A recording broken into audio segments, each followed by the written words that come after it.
Lecture तो समझ में आ रहा है, थ्योरी भी समझ में आ रही है, लेकिन क्वेश्चन सॉल्व नहीं हो। कैसे होंगे क्वेश्चन सॉल्व? हम बार बार अपना रिसोर्स चेंज करेंगे, अगर हम बार बार प्लेटफॉर्म चेंज करेंगे, अगर हम बार बार अपने टीचर्स को चेंज करते जाएंगे। पहले प्रॉब्लम मैंने पूरे 11th में फेस की है, लेकिन 12th में मुझे एक भी बार ये क्वेश्चन नहीं आया। लेक्चर तो समझ में आ गया, लेकिन क्वेश्चन सॉल्व नहीं हो रहे। इस वीडियो के अंदर में हम वो चीजें डिस्कस करेंगे कि 11th के बाद मैंने ऐसी क्या चीजें फॉलो की जिसके कारण मुझे ये क्वेश्चन अपने लाइफ में फिर कभी नहीं आया। So this is Dinesh first year undergrad student at IIT Madras. Make sure you subscribe this.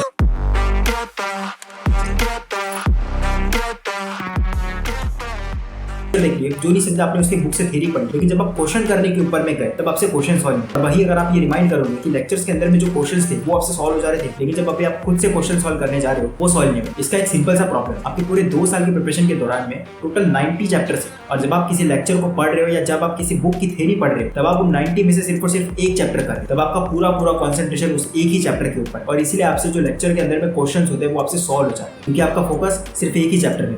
और लेक्चर खत्म होने के बाद में आप उसे बिल्कुल भी अगर रिवाइज नहीं करोगे, अगर आप उस क्वेश्चन को फिर से सॉल्व कर नहीं देखोगे, अगर आप उसके शॉर्ट नोट्स नहीं बनाओगे, और जब आप 2 से 3 दिन बाद उसे फिर से सॉल्व करने जाओगे तो वो क्वेश्चन सॉल्व ही नहीं होंगे। तो सबसे पहला रीजन उसका रिवीजन।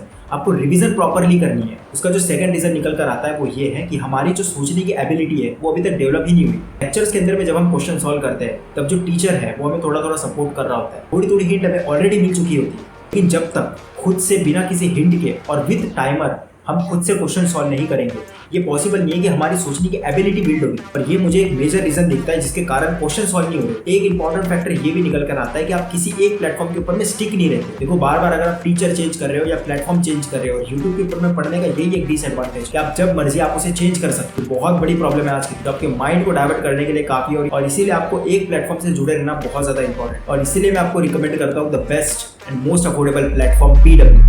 IIT JEE या नीट की ऑफलाइन कोचिंग ब्रिलियंट बच्चे होने के बाद भी बहुत लोग इसे अफोर्ड नहीं कर पाते। PW ने ऑनलाइन में तो अफोर्डेबिलिटी के साथ में बेस्ट प्लेटफॉर्म प्रोवाइड किया ही, और अभी ऑफलाइन की प्रॉब्लम को भी सॉल्व करने के लिए अलग सर ने लॉन्च किया है विद्यापीठ। अगर आप विद्यापीठ सेंटर से जुड़ते हो तो ये लोग ऑफर करते हैं class 11th 12th and JEE NEET dropper के लिए स्पेशल बैच में आपको मिलेगा हाईटेक अनेबल क्लासेस, जहां इंडिया की बेस्ट फैकल्टी की क्लासेस मिलेगी।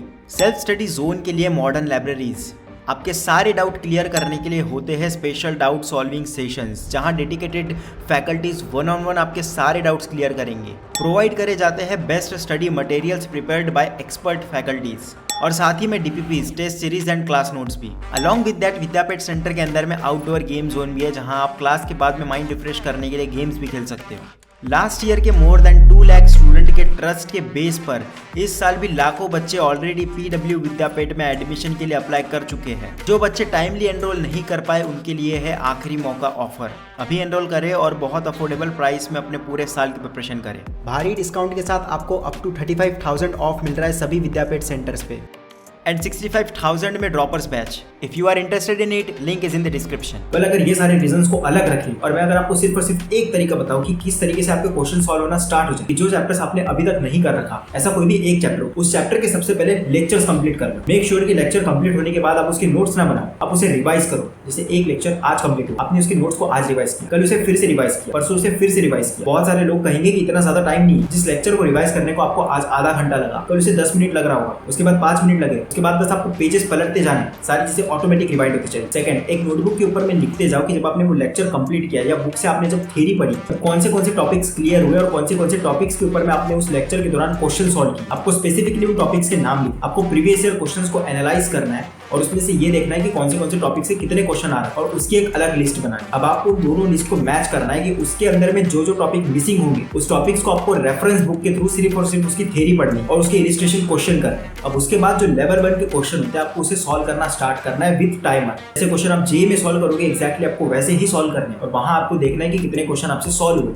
अब आपको इसमें थोड़ी सी इंप्रूवमेंट दिख रही होगी, लेकिन ज्यादातर काम अभी भी बचा हुआ। मान लो आपने 30 क्वेश्चन लिए और 30 में से 10 क्वेश्चन सॉल्व हुए। अब जो 20 क्वेश्चन बच गए उसमें से आपको हर एक क्वेश्चन की लेवल आइडेंटिफाई करना। अगर उस क्वेश्चन के अंदर में आपको सिर्फ और सिर्फ फॉर्मूला लगाना है या कोई कंसेप्ट के ऊपर में आपको डायरेक्टली क्वेश्चन पूछा गया तो उसे आपको लेवल 1 देनी है। अगर किसी क्वेश्चन के अंदर में हमको फॉर्मूला मॉडिफाई करना है और फिर वैल्यू पुट करके उसका आंसर निकालना है तो उसे आपको लेवल 2 देनी है। अगर किसी क्वेश्चन के अंदर में 2 टॉपिक या 2 चैप्टर्स को मिक्स करके क्वेश्चन पूछा गया है तो उसको आपको लेवल 3 देनी है। और अगर कोई ऐसा क्वेश्चन है जिसको आपको completely out of the mind सोचना है जिस तरीके के क्वेश्चन जनरली एडवांस में पूछे जाते हैं तो उसको आपको लेवल 4 देनी है। अब उसके बाद जिस टॉपिक से वो क्वेश्चन है उसके आपको इलिस्ट्रेशन क्वेश्चन सॉल्व करते जाना है रेफरेंस बुक से। जब क्वेश्चन सॉल्व नहीं हुए उसके बाद जब आप इलिस्ट्रेशन क्वेश्चन सॉल्व करोगे और उस हर एक टॉपिक के अगर आप एक क्वेश्चन का सोल्यूशन देखोगे और फिर से अपने नोट्स रिवाइज करोगे तो आपकी जो लेवल 1 और लेवल 2 थी वो लगभग 100% सॉल्व होना स्टार्ट हो जाएगी। लेवल 3 और 4 बचे कि इतनी जल्दी सॉल्व नहीं हो, इसे थोड़ा समय लगेगा। ऐसे क्वेश्चन को आपको बार बार ट्राई करते रहना है। अगर आज सॉल्व नहीं हुआ तो कल सॉल्व करेंगे,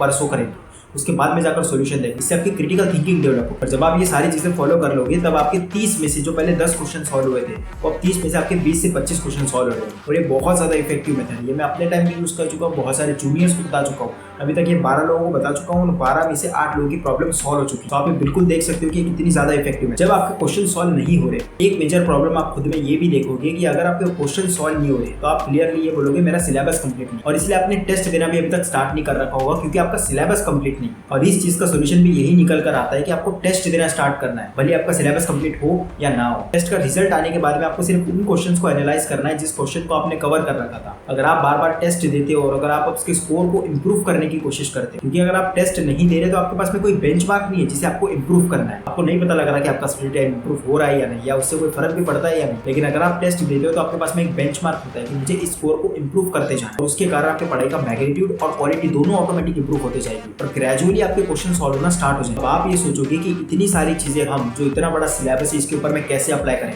तो मैं आपको बता दूं कि आपको ये किसी भी एक ही चैप्टर के ऊपर में अप्लाई करें। अगर उसके ऊपर में एप्लीकेबल हो गया, अगर उसके आपके क्वेश्चन सॉल्व होना स्टार्ट हो गए, आने वाले जितने भी चैप्टर्स होंगे उसके क्वेश्चन आपसे इजीली सॉल्व होना स्टार्ट हो जाए। मुझे 12th के फर्स्ट चैप्टर के बाद में कभी भी ये डाउट नहीं आया कि मेरे से क्वेश्चन सॉल्व नहीं हो रहे। उसके बाद मेरे दिमाग में सिर्फ इतना ही रहता था कि मैं अपनी जितनी डिफिकल्टी लेवल बढ़ाते जाऊंगा मेरे क्वेश्चंस की लेवल उतनी ज़्यादा बढ़ती जाएगी। और मैं ये गारंटेड बोल देता हूँ कि ये सारी चीज़ें फॉलो करने के बाद में 80% एस्पिरेंट के दिमाग से ये क्वेश्चन हट जाएगा कि थ्योरी तो हो रही है लेकिन क्वेश्चन सॉल्व नहीं हो रहे। So if you like this video make sure you subscribe this channel. This is Dheeraj, first year undergraduate student at IIT Madras, signing off.